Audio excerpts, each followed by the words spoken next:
Gowri's cook ട്യൂബിലേക്ക് എല്ലാവർക്കും സ്വാഗതം. ഇന്ന് പാവയ്ക്ക കയ്പില്ലാത്ത രീതിയിൽ എങ്ങനെ വറുത്തെടുക്കുന്നതെന്ന് കാണിക്കാം. പാവയ്ക്ക കഴിക്കാൻ ഇഷ്ടമില്ലാത്തവരും ഉണ്ടാവും. പക്ഷേ ഞാൻ ഈ പറയുന്ന ടിപ്സ് ഉപയോഗിച്ചൊന്ന് ചെയ്ത് നോക്കിക്കുക, എല്ലാവർക്കും ഇഷ്ടപ്പെടും. 1/2 കിലോയുടെ 3 പാവയ്ക്കയിൽ ഉപ്പും വിനാഗിരിയൊക്കെ ഒഴിച്ച് നല്ലതായിട്ട് കഴുകി വെള്ളമൊക്കെ കളഞ്ഞെടുത്ത് വെച്ചിരിക്കുകയാണ്. ഇത് മരുന്നടിക്കാത്ത പാവയ്ക്കാന്നും പറഞ്ഞ് വീട്ടുകളിൽ നിന്ന് വാങ്ങിക്കുന്നത്. അധികം മൂക്കാത്ത പാവയ്ക്ക നോക്കി വേണം നമ്മൾ വാങ്ങിക്കേണ്ടുന്നത്. അപ്പോൾ നമുക്ക് ഈ അരിയും കൂടെ ചേർത്തങ്ങ് എടുക്കുകയും ചെയ്യാം. ഒരുപാട് മൂത്ത പാവയ്ക്കാകുമ്പോൾ അരിയൊക്കെ നമുക്ക് വേസ്റ്റ് ആകുകയും ചെയ്യും. അതുപോലെ വെള്ളത്തിൻ്റെ അംശം കൂടുതലും ആയിരിക്കും. ഈ പാവയ്ക്കയിലും കുറച്ച് മൂത്ത അരികളുണ്ട്, നമുക്കിതുപോലെ എടുത്തങ്ങ് മാറ്റിയാൽ മതി.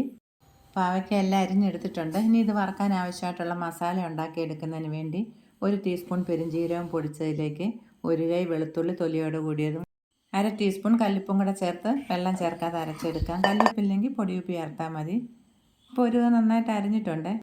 ഇനി 1 ടേബിൾ സ്പൂൺ അരിപ്പൊടി, 1 table spoon cornflour, 1 table spoon Kashmiri മുളക് പൊടി, 1/2 ടീസ്പൂൺ ഉപ്പുപൊടി, നല്ലപോലെ പുളിച്ച കട്ടത്തൈര് 2 ടേബിൾ സ്പൂൺ.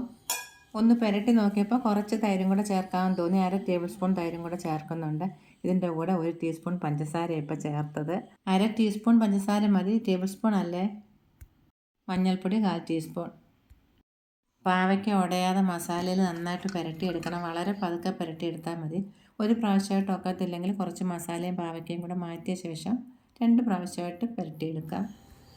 ഒന്നും ഉടഞ്ഞിട്ടില്ല. ചൂടായ എണ്ണയിലേക്ക് നമുക്ക് പാവയ്ക്ക നന്നായിട്ട് ഇട്ട് കൊടുക്കാം. ഉടനെ ഇളക്കിയിടുക. 4-5 മിനിറ്റ് കഴിഞ്ഞിട്ട് വേണം ഇളക്കിയിടേണ്ടുന്നത്. ആ സമയം നമ്മൾ മീഡിയം ഫ്ലെയിം ആക്കി വെക്കുകയും ചെയ്യണം. ഈ ഒരു ഗോൾഡൻ കളർ ആകുമ്പോഴാണ് എടുക്കേണ്ടുന്നത്. ബാക്കിയുള്ളത് ഇതുപോലെ വറുത്തെടുക്കാം. എരിവ് കൂടുതൽ വേണമെങ്കിൽ കുറച്ച് മുളക് പൊടിയും കൂടെ ചേർത്താൽ മതി. ഇതിലിപ്പോൾ വളരെ കുറച്ചാണ് ഞാൻ ചേർത്തേക്കുന്നത്. കഴിച്ച് നോക്കിയിട്ട് എങ്ങനെയുണ്ടെന്ന് പറയാം.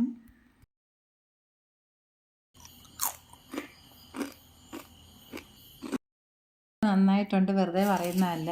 ചെറിയ രീതിയിലുള്ള പുളിപ്പ്, ആവശ്യത്തിന് ഉപ്പ്, എരി വളരെ കുറവാണ്. മധുരം ഉണ്ടോ എന്ന് ചോദിച്ചാൽ ഉണ്ട്, ഇല്ലയെന്ന് ചോദിച്ചാൽ ഇല്ല. ആ ഒരു പാകത്തിനേ ഉള്ളൂ. കയ്പും ഇല്ല. ഒരു പാവയ്ക്കയിലും നമുക്കിതുപോലെ ഉണ്ടാക്കിയെടുക്കാം. മസാലയുടെ അളവ് കുറച്ചാൽ മതി.